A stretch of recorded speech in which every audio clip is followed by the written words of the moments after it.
আমি কন্টাক্টে যাই। সুবিধা বলতে অ্যাপসে ভাড়া কম দেয়, আর কন্টাক্টে গেলে একটু ভাড়া বেশি পাওয়া যায়। অ্যাপসটা আমি সঠিকভাবে ব্যবহার করতে পারি না, তাই অ্যাপস চালাই না, কন্টাক্টে মারি।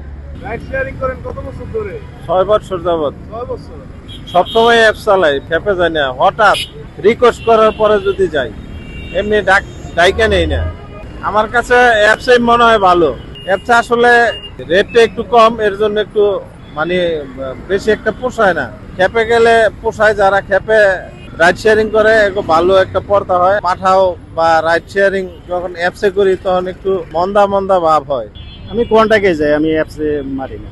অ্যাপস ভাল লাগে না, অ্যাপসে যাই না।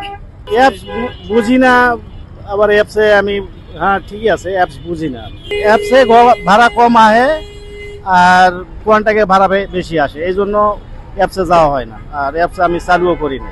অ্যাপেও চালাই আবার কন্টাক্টেও চালাই আর কি। অ্যাপে তো আসলে ভাড়া অনেক কম আসে, কন্টাক্টে একটু বেশি সুবিধা মনে হয়। অ্যাপস না চালানোর মূল কারণ হচ্ছে অ্যাপসে সাধারণত ভাড়াটা অনেক কম দেয়, এবং অ্যাপসের চার্জ দেওয়ার পরে আমাদের আসলে খুব বেশি একটা লাভ হয় না, কন্টাক্টেই লাভটা বেশি হয়। এই জন্য মূলত অ্যাপসটা অ্যাভয়েড করে চলার চেষ্টা করি, তবে অ্যাপসও চালাই আর কি। ও তো অ্যাপেও যাই, এই মাঝে মাঝে কন্ট্যাক্টেও যাই। তো এই অ্যাপে গেলে অনেক সময় পাঠাতে ভাড়া কম আসে, কন্ট্যাক্টে গেলে একটু আমাদের পোষে ভালো।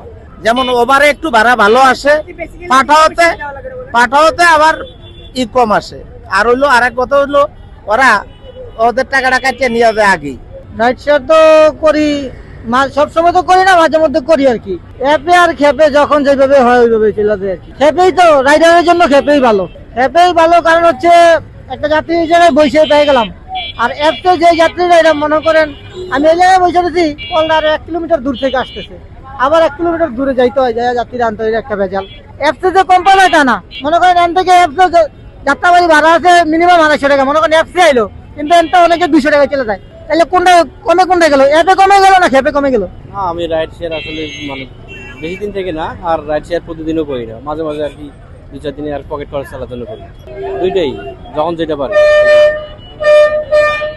আর রিক্স বলতে আপনি জায়গা অনুযায়ী যাবেন। এখন আপনার রিক্সের জায়গা যদি আপনি অ্যাপ ছাড়াই যান, তাহলে সেক্ষেত্রে আপনার জন্য রিক্স। আর যদি আপনি অ্যাপসের জায়গায় আপনি যদি যে কোনো জায়গায় যান না কেন, আপনি রিক্সের জায়গায় যদি অ্যাপস নিয়েও যান, তারপরেও রিক্স থাকবেন। আপনি মারা যাওয়ার পরে তো অ্যাপস দিয়ে লাভ নেই। এখন যেখানে রিক্স আছে আপনি ওইখানে যাবেন না। এখন ভালো তো দুইটাই। আমি ইনস্ট্যান্ট যদি আমি খেপে পাই তাহলে আমি খেপে নিয়ে যাবো অবশ্যই, আর যদি আমি অ্যাপে পাই তাহলে অ্যাপে নিয়ে যাবো। আমার জন্য দুইটাই ভালো, আমার কোনো জন্য কোনটা ভালো না। আপনার নাম কি ভাই? আমার নাম হলো মোহাম্মদ হাসনাইন। রাইড শেয়ার করতেছেন কতদিন ধরে? প্রায় 2-3 বছর। রাইড শেয়ার ভাই ওনার আগের মতো মজা নাই, রাইড শেয়ারের মজা শেষ। আপনার হলো গিয়ে এখন বর্তমানে অটো, পর্যাপ্ত পরিমাণ অটোর জন্য গাড়ি চালানো যাচ্ছে না। অটো ডাইনে ঢুকায় বামে ঢুকায়, চাপ দিয়ে ফালাইয়া দেয়, বিভিন্ন ক্ষতিগ্রস্ত হইতে হয়। আমি অ্যাপেও যাই খেপেও যাই, দুটোটাই চলে। আমার বর্তমানে খেপেরটাই ভালো। অ্যাপে বর্তমানে যে রেট আসতেছে, আমাদের ওয়েটিং কোনো চার্জ দেয় না।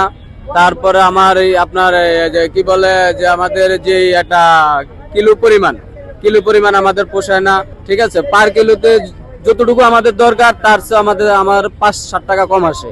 তাহলে আমি এদের তেল কিনবো না বাসা ভাড়া দিব না নিজে খাবো?